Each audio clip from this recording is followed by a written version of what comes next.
E aí galera, segundo ano, tudo bem? Voltamos, nossa Física A, não é? E a nossa Física A que eu vou continuar com vocês hoje. Vamos ainda trabalhar um pouquinho do Teorema de Arquimedes, tá bom? Lá na nossa aula 18 e 17, tá bom? E eu vou dar também uma palhinha para vocês sobre hidrodinâmica, né?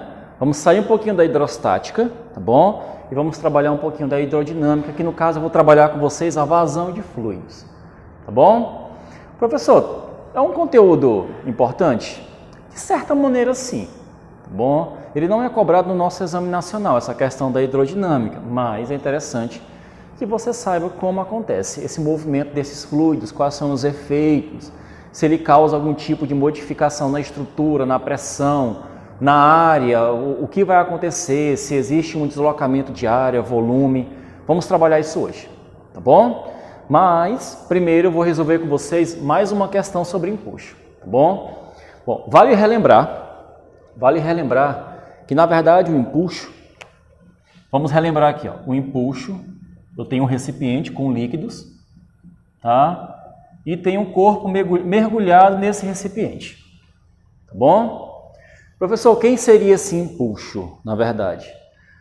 Quando você mergulha um objeto no líquido, esse objeto tem três alternativas para ele. Ou ele vai flutuar, ou ele vai afundar, ou ele vai ficar em equilíbrio. Como assim equilíbrio, professor? Ele nem afunda e nem flutua. Quando nós falamos de flutuar, ele não penetra no líquido, ele não causa um deslocamento do volume desse líquido.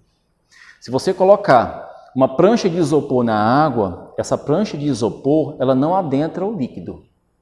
Bom, por mais pesada que ela seja. Por quê, professor? Porque a densidade do isopor é bem menor do que a densidade do líquido. Tá bom? Se você pegar uma caixa de madeira, essa caixa de madeira ela pode ficar em equilíbrio. Se você pegar uma pedra de gelo e jogar na água, ela tem uma grande chance de ficar em equilíbrio, ou melhor, parte dela dentro, parte dela fora da água. Ok? Isso depende muito do quê? Depende muito da densidade que está mergulhado essa pedra de gelo, esse corpo, tá bom? Bom, então o que acontece aqui? Na verdade, esse empuxo, ele é quem? O empuxo, na verdade, é o volume, tá, do líquido deslocado, certo? É o volume do líquido que foi deslocado, que é o mesmo volume do corpo que está, da parte do corpo que está dentro do líquido, tá bom? Multiplicado pela densidade, multiplicado pela gravidade, tá bom? Multiplicado, lógico, pela densidade do líquido, multiplicado pela gravidade do ambiente, ok? Ou melhor, o líquido vai produzir uma força contrária ao peso desse corpo, tá bom? Então, nós temos aqui o empuxo e nós temos aqui o peso, ok? São regrinhas básicas para você seguir. Então, na verdade, o empuxo é o volume do líquido deslocado multiplicado pela densidade do líquido multiplicado pela gravidade, tá bom? Professor, tem alguma regrinha a se respeitar? Bom, você tem que analisar o seguinte. Esse corpo aqui, ele tem três opções, como eu acabei de falar para vocês. Se a densidade do líquido for igual à densidade do corpo, esse corpo ele vai o quê? Flutuar, tá? Ele vai ficar o quê? Metade dentro, metade fora, se assim você imaginar. Ou boa parte para dentro, sem afundar, mas também sem simplesmente ficar na superfície do líquido. Se a densidade do líquido for maior que a densidade do corpo, ele vai flutuar, tá? Esse flutuar aqui, ele fica em equilíbrio. Metade dentro, metade fora, tá? Aqui, olha, o que vai acontecer? Ele também vai flutuar. Só que o corpo fica todo fora do líquido, não causa deslocamento. Ok? E se a densidade do líquido for menor do que a densidade do corpo, ele vai o quê? Afundar. Bom? Essa parte que vai flutuar em equilíbrio vai ficar o quê? Ela vai ficar parte dentro, parte fora do líquido. Aqui ele vai flutuar totalmente fora, tá? Ele vai flutuar na parte externa desse líquido. E aqui ele vai simplesmente afundar, porque a densidade do corpo, do material desse corpo, é maior do que a densidade desse líquido, tá bom? Bom, são elementos que a gente está revisando na nossa última aula, tá? Lembrando também que se existir um equilíbrio aqui, o empuxo ele equilibra o peso desse corpo, né? Isso é muito simples, tá bom? Bom, eu vou com vocês aqui para a nossa apostila na página 187. Lá na página 187, existe a segunda questão da apostila, que fala sobre esse teorema de Arquimedes. É uma questão bem contextualizada, tá? Vamos fazer uma leitura? Rapidinho. Fala o seguinte, ó. Nascido em uma colônia grega, onde hoje é a Sicília, Itália, Arquimedes de Siracusa foi um dos maiores pensadores da nossa história. Suas contribuições foram decisivas para o desenvolvimento da matemática, para a física, a astronomia e engenharia. Há uma curiosidade muito interessante sobre esse grande pensador. De acordo com Marcus Vitruvius Pollio, engenheiro e arquiteto romano, o rei Hierão II de Siracusa solicitou a Arquimedes que descobrisse se a coroa que havia encomendado a seu artesão tinha sido construída de ouro maciço.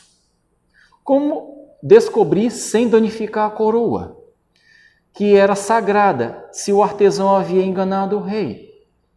Arquimedes resolveu esse problema quando foi tomar banho. Ao verificar que o nível da água da sua banheira subia enquanto ele entrava, ele descobriu que o volume da coroa, cujo formato é bastante irregular, poderia ser determinado dessa mesma maneira, né? O volume dessa coroa. Lógico que vendo o líquido, ele mergulhar essa coroa em um líquido, o líquido que iria derramar seria o volume da coroa, né? Ele pensou logo nisso. Aí fala o seguinte: depois disso, bastaria obter a densidade da coroa, comparando-a com a densidade do ouro. Conta-se que Arquimedes ficou tão entusiasmado com a descoberta que acabou saindo correndo nu pelas ruas, exclamando: Eureka, Eureka! Descobri, descobri! Em grego, né? Segundo Vitruvius, o artesão realmente havia falsificado a coroa do tirano Hierão II, construindo-a de prata e revestindo-a de ouro. Suponha que Arquimedes tenha entrado em uma banheira que estava completamente cheia de água, como mostra a figura. Nós temos aqui na nossa questão uma figura, né, onde o Arquimedes vai se mergulhar nessa banheira, bom? Só que ele fez duas banheiras, né? Para não desperdiçar água, existe uma tina ao lado dessa banheira que permite o recolhimento de toda a água transbordada, que é essa banheirazinha menor. Suponha que Arquimedes tenha mergulhado completamente na banheira, o que provocou o transbordamento de 50 litros de água dessa tina, né? A segunda banheira menorzinha, essa água que derramou quando ele entrou foi para a segunda banheira, né? 50 litros de água. Se a massa de Arquimedes fosse 80 kg, qual seria a intensidade da normal de contato aplicada pela banheira nele, né? Ou melhor, ele quer saber a normal, tá bom?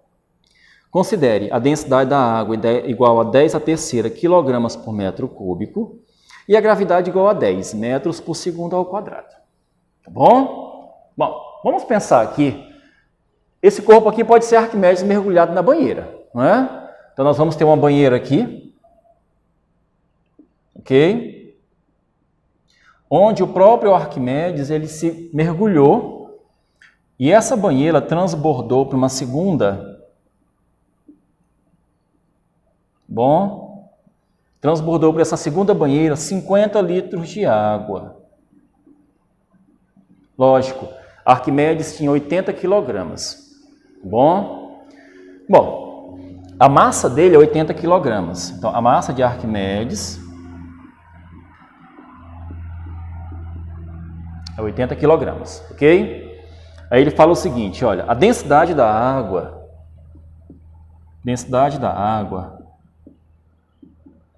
é de 10 elevado à terceira quilogramas por metro cúbico, bom? é a unidade padrão que você vai ter que utilizar aqui porque você vai trabalhar com peso, força. Então você tem que trabalhar com quilogramas, tá bom? Aí ele fala o seguinte, olha, ele disse, eu quero saber o valor da normal aplicada no corpo de Arquimedes, né? Que é essa normal, na verdade? Ele aplica uma força na superfície da água, a água aplica uma normal juntamente com o empuxo, né? Essa normal aqui é da superfície da água, olha. Juntamente com o nosso o quê? O nosso empuxo, tá bom? Aí ele fala o seguinte, olha, esses 50 litros de água é o volume que foi transbordado quando Arquimedes adentrou na banheira, tá certo? Primeiramente, o que nós vamos fazer aqui? Se Arquimedes entrou nessa banheira, eu sei que o empuxo e a normal se equilibraram com o peso dele, né? Muito importante você aprender isso. Vamos fazer? Bom, mergulhando, o que eu sei? Eu sei que a normal mais o empuxo é igual ao peso de Arquimedes. Tá bom? Bom, essa normal aqui eu vou calcular ela. Preciso de quem? Do empuxo. Ok? Eu tenho o peso de Arquimedes? Tenho. Quem é o peso dele? O peso dele vai ficar 80 multiplicado por 10. Né? O peso do nosso Arquimedes aqui chega a ser 800 newtons. Tá bom? Bom, quem seria o nosso empuxo, que é o nosso elemento assim, de maior interesse? Não é? O nosso empuxo vai ser o quê? Um volume deslocado, tá?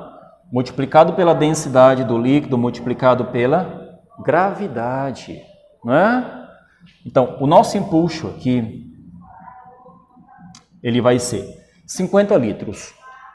Bom, esses 50 litros eu tenho que passar para metros cúbicos. Bom, professor, então o que é que eu faço? Tá? 1 metro cúbico são 1000 litros. Então, para que eu possa passar isso aqui para metros cúbicos, eu tenho que dividir por 1000. Tá? Então, fica 50 dividido por 1000. Ok? Então, o nosso volume aqui vai dar o quê? Vai dar 0,05 metros cúbicos. 50 litros equivale a isso. Bom? Então, o volume deslocado fica 0,05 multiplicado pela densidade desse líquido, que no caso é a água, que é 10 elevado à terceira, não é? No caso é 1000, multiplicado por 1000, multiplicado por 10. Bom, 0,05 multiplicado por 1000 vai dar 50. Então, o nosso empuxo aqui vai dar 50 vezes 10. O nosso empuxo vai dar 500 newtons, não é? O nosso empuxo aqui vai dar 500 newtons. Então, quando Arquimedes pula na banheira, tá bom? Ele sofre uma força de empuxo da água de 500 newtons. O peso dele é 800. Bom, o peso dele é 800. Para que o corpo dele se equilibre na água, eu tenho que aplicar uma normal também, tá? A normal da superfície desse líquido. Quem seria ela? Então, a nossa normal seria, aí fica, normal, mais o empuxo, que é 500, é igual ao peso de Arquimedes, que no caso é 800, ok? Então, a nossa normal aqui vai ficar 800 menos 500. Nossa normal, ela mede 300 newtons. Então, a força normal que equilibra o corpo de Arquimedes aqui é 500 newtons. Tá bom? Ou melhor, é o que não deixa ele afundar por completo, tá certo? É a normal da superfície do líquido, tá bom? Bom, você pode observar que essa questão ali é aberta, tá? Você pode perceber que nós temos uma terceira questão, ok? Eu vou deixar essa terceira questão com vocês, tá bom? Nós vamos falar agora sobre vazão de líquido no nosso próximo quadro, tá certo? Vou dar uma pausazinha aqui e volto já já, tá bom? Forte abraço e até mais. E aí, pessoal, voltamos, não é? Voltamos agora com nossa aula 19 e 20, tá? A aula 19 e 20, ela fala sobre hidrodinâmica, tá bom? Então tá aqui, ó, vazão de líquidos. Essa vazão de líquidos é o movimento de líquidos, é o desenvolvimento, o deslocamento desse líquido, tá? Por um determinado volume, uma determinada área, né? Então, esse conteúdo aqui está incluído na nossa hidrodinâmica, tá? Parte da física que estuda os líquidos em movimento, tá bom? Ou movimento de fluidos, tá certo? Bom, quando você fala de movimento de fluidos, você tem que verificar que os fluidos, eles percorrem, tá, dutos.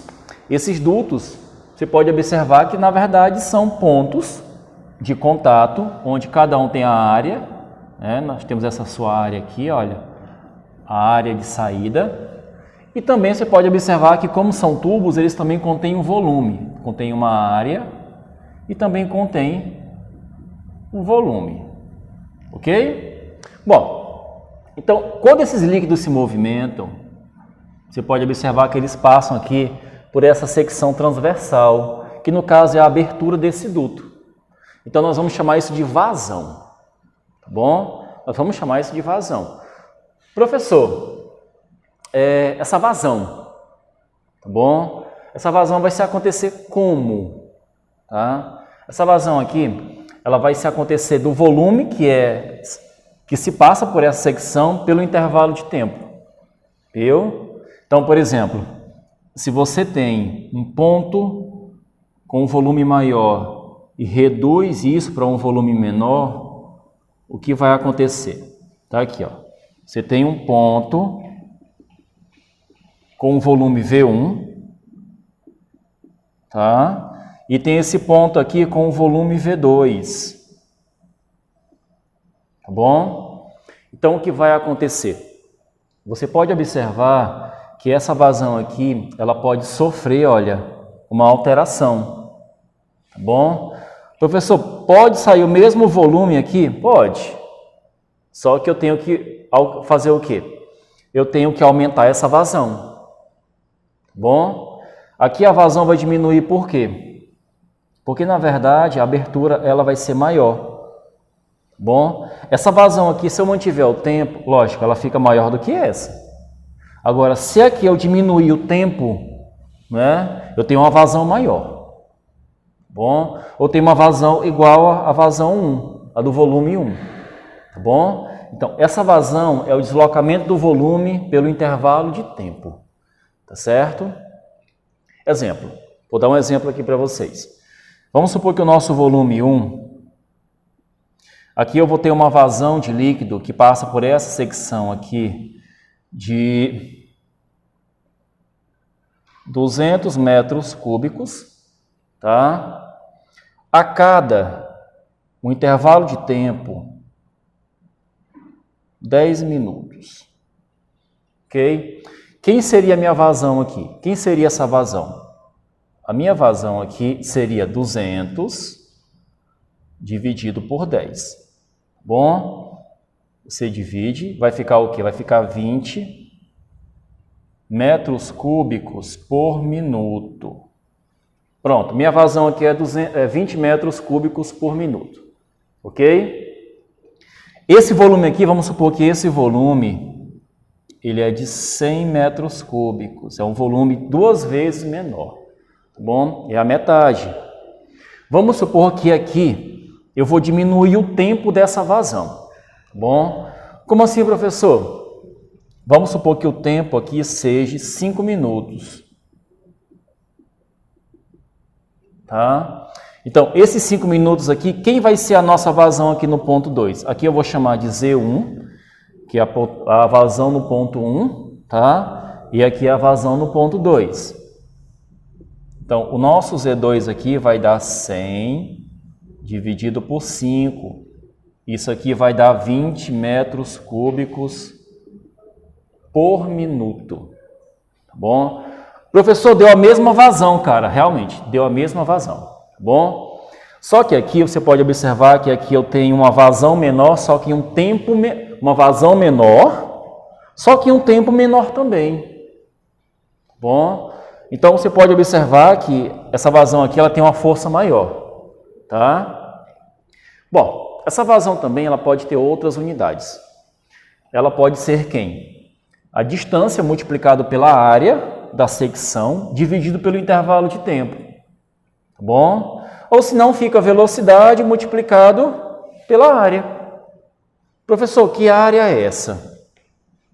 Você pode observar que essa área de saída do líquido, bom, tá aqui, ó, nós temos aqui uma área. Essa área de saída é justamente a área por onde vai passar esse líquido em determinada velocidade. Então aqui nós temos uma velocidade, tá? E aqui nós temos a área. Então se você multiplica a velocidade desse líquido pela área, você tem também uma vazão, ok? Bom, muito simples, não é complicado. Vamos pegar a nossa apostila aqui, vamos dar uma olhadinha lá na primeira questão. Primeira questão da página 192, ok? Página 192,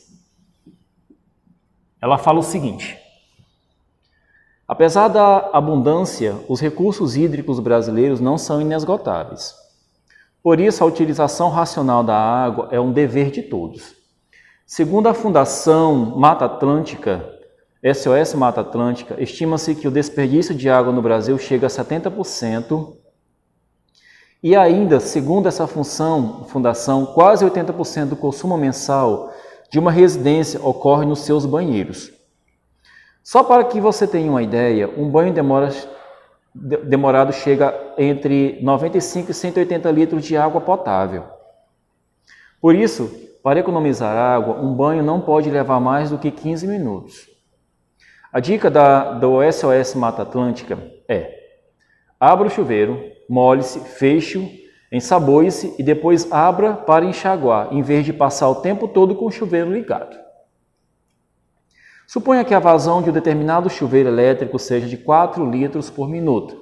Ó, nós temos uma primeira questão aqui que fala de uma determinada vazão, 4 litros por minuto. Então tá aqui, ó. Nossa primeira questão, ela fala que essa vazão vai ser de 4 litros por minuto de um determinado chuveiro, ok? Aí fala o seguinte: qual é a duração de um banho econômico cujo consumo é de 20 litros de água? O consumo, né? Então, eu tenho o volume de água que vai ser consumido, que são 20 litros. Qual é o tempo de duração desse banho? Né? Se você analisar as equações, eu vou utilizar a fórmula da vazão, a primeira equação, tá bom? Então fica como? Vai ficar a vazão, no caso vai ser o volume pelo intervalo de tempo, tá bom? Bom, a questão me disse que essa vazão aqui é de 4 litros por minuto, então fica 4 é igual ao volume, que é 20, sobre ΔT. Tá bom? Então, quem seria o meu ΔT? Meu ΔT vai dar 20 dividido por 4, né? Você faz o meio pelos extremos. Então, o intervalo de tempo desse banho, né? Um banho ideal seria de quanto tempo? Seria de aproximadamente 5 minutos, né? Esse banho econômico, onde você segue essas regras da SOS Mata Atlântica, tá bom? Simples, né? Não tem complicação nenhuma, tá bom? Então você pode analisar que esse nosso conteúdo aqui de vazão, ele é um conteúdo muito simples, ele não é muito aplicado no nosso exame nacional, tá bom? Eu estou aplicando aqui para vocês, para que vocês tenham uma noção melhor do que acontece quando você estuda um fluido na sua parte estática, no caso na hidrostática, e na sua parte dinâmica, no caso acontece um movimento, uma velocidade, um deslocamento. Tá bom? Bom, pessoal, fiquem atentos, né, às nossas atividades, tá certo? Eu volto com vocês com um novo conteúdo. Esse nosso conteúdo aqui de fluidos, ele vai se encerrar agora, tá bom? Vocês vão trabalhar esse conteúdo todinho na nossa prova bimestral, tá bom? E eu retorno com vocês com o nosso novo conteúdo sobre alavancas, tá certo? Um forte abraço e até a próxima aula.